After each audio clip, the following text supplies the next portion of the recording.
untraceable on a legal basis. So these kinds of events are usually designed to help people who are still breathing, more or less, to deal with the horrifying tragedy of death, right? That's why we're all here. It's tough. But this part right now, this here is just for an audience of one, what I'm going to say. This part is for my dad. And listen, I love you all.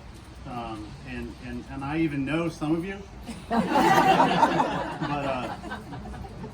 But I really do. Even though that sounds unlikely or weird or even cringy for me to say that, it's actually true. And this I got from my father. His heart. Not the heart made out of meat. We saw it was so fallible on Sunday. It's the infallible heart. The one I know, mainly because he gave it to me. At least a little bit. John Fredric Blackley was an inscrutable man. He was warm, kind, gentle, honest, and mostly, or even usually, emotionally unavailable. But don't be fooled. My father was a man of clear and profound depth of character, of deep goodness, of deep thought, of deep understanding. But, as many of you know, he so rarely allowed any of that to show. He had to look around the edges, he had to see little things and notice them, to see into that place, that deep place in him. It was hard. Some of you may know what I mean, but again, I don't care. Because like I said, I'm not here to talk to you. And Dad, you know what I mean. You know exactly. And by the way, I'm going to creepily talk to my father in some strange way, and I apologize. Dad, I can see into your heart precisely because you pass it on to me. This heart you issued to me is surely one of few instruments truly capable of measuring such a subtle and profound signal as the nature of your character. And this heart has been the central anchor of my life, of everything that I am. And I want you to know here now, where you can't stop me from saying emotional things, where you can't change the subject or invent excuse to go to the bathroom, that it's always and will forever be the best thing about me. From it has sprung everything good, pure, and beautiful in my world. My family, my sons, my marriage, my work, my discoveries, inventions, all of it. All these things that I know you were also so proud of, which I know mainly because other people told me to brag about them, secondhand. And yeah, Dad, it's a little uncomfortable for you to say, but you know that I know why. It's the size of that heart. It's the force of emotion. Sometimes it's too much. You don't know how to express those feelings. You don't know what to say. It's hard to confront somebody when you feel so deeply. You have to find a way out. You freeze. I know, I do it too. Anyway, if this is starting to not make sense to some of you guys listening here, it's okay. Because remember, I don't care. You're not my audience. But to be neighborly, and to make, I'll make a kind of an editorial detour for a minute that might help.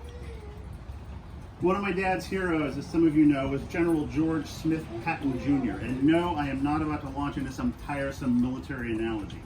But listen, Patton's absolute best friend was another Army general called Omar Bradley. He wrote a book that's part of which might be really helpful for us here today. It's called A Soldier's Story. It's a good book, you should look it up. He writes, I have attempted to write of my long association with George Patton as fairly and as honestly as I could. George Patton was my staunchest friend and most unhesitatingly loyal of all my commanders. He was a magnificent soldier One whom the American people can admire not only as a great commander, but as a unique and remarkable man. In recollecting our experiences together, I may offend those who prefer to remember Patton not as a man, but as a heroic-sized statue in a public park. I prefer to remember Patton as a man with all the frailties and faults of a human being, as a man whose greatness is therefore all the more a triumph. And what you need to understand about this quote isn't that Bradley is about to say a bunch of negative stuff about Patton, okay? Facebook wasn't invented yet. He wasn't trolling him. He wasn't like saying, oh, I said good stuff, so now I can kick his ass. He was a much better man than that, Omar Bradley. What he meant was, people are going to see faults in my friend George Patton, but I can see that they're wrong. They're misunderstanding something unique and great, and assigning it as a problem. So here's the editorial, and it's important. And Dad, I'm sorry, you know all this, just give me another second. As many of you know, I was estranged from my dad for about a decade.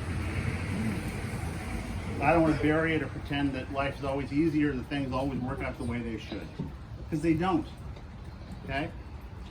But it's in those places, in the lonely depths of those craters, that we measure true character.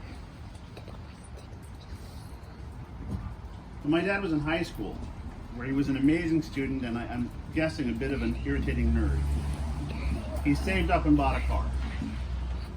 I can't remember what it was, and I'm sorry, Dad, but I assume it was a piece of shit. But on the occasions that he would talk about it, and the adventures he had with his friends in it, he made it sound like it was a Rolls Royce with a Ferrari engine and a hot tub in the trunk. And I'm sure it was. To their teenage minds, the greatest thing that ever existed.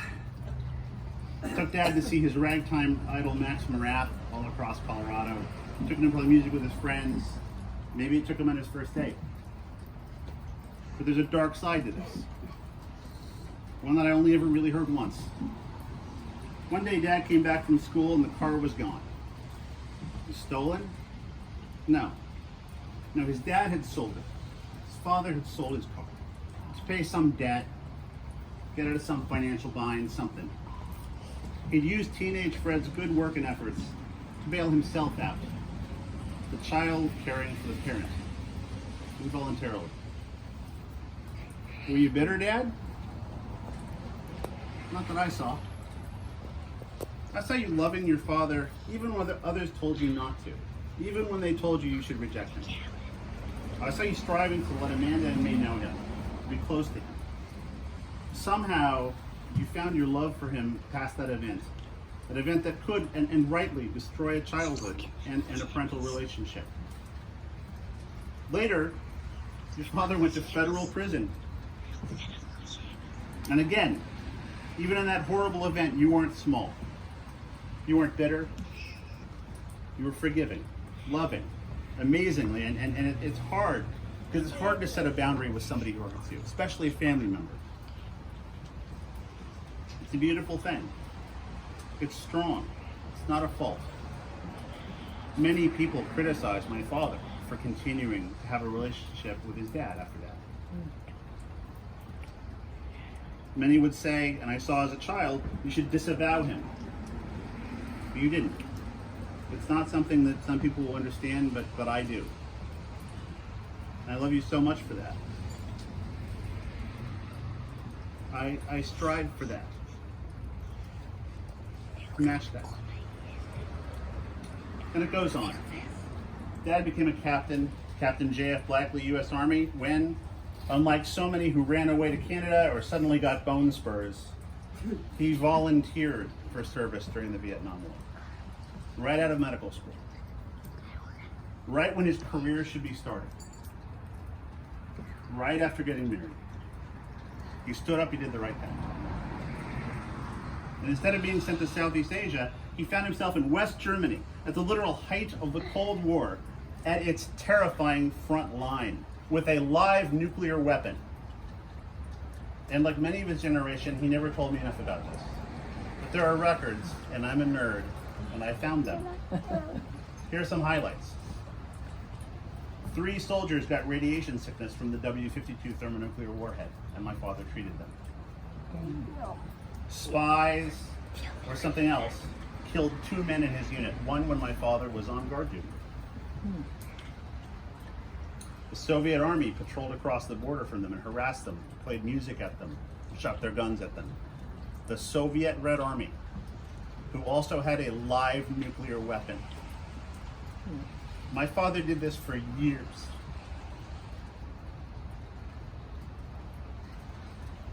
And what did he do? What was his reaction to that? He fell in love with Germany. He learned German. He learned to love the army and the German people.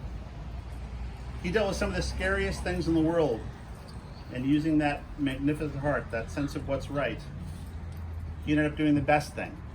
He ended up finding the love in that situation, even as he marched around with a weapon of Armageddon. And you all today have seen this kind of thing. How my dad could literally talk to anyone, ask them some nerdy question about how the cash register worked, or how many times somebody had ordered a certain menu item. How many times they had, driven their car before it had to get a tire change or something like that. Sometimes a little awkward. I know this because I also do it. And because I also do this, I know where it comes from. It comes from the same place as all the rest of the stories I told you.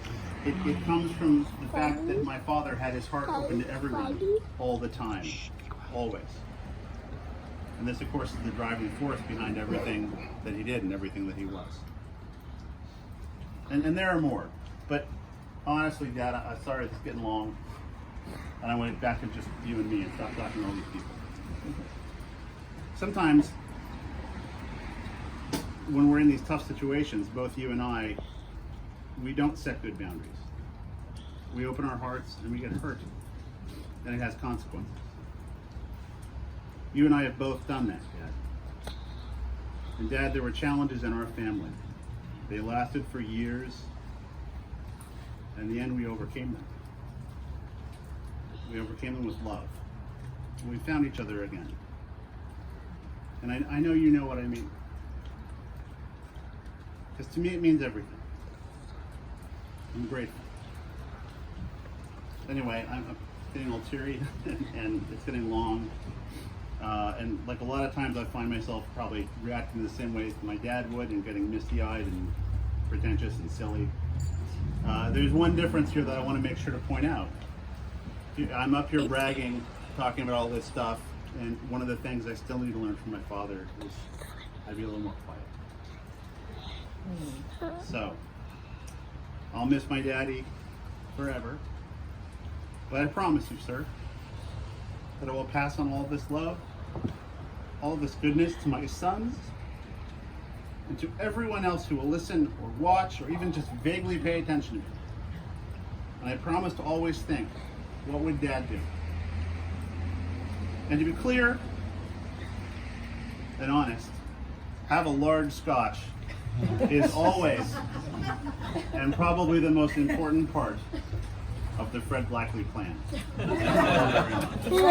Cheers! Bravo! Yeah, booyah! All right.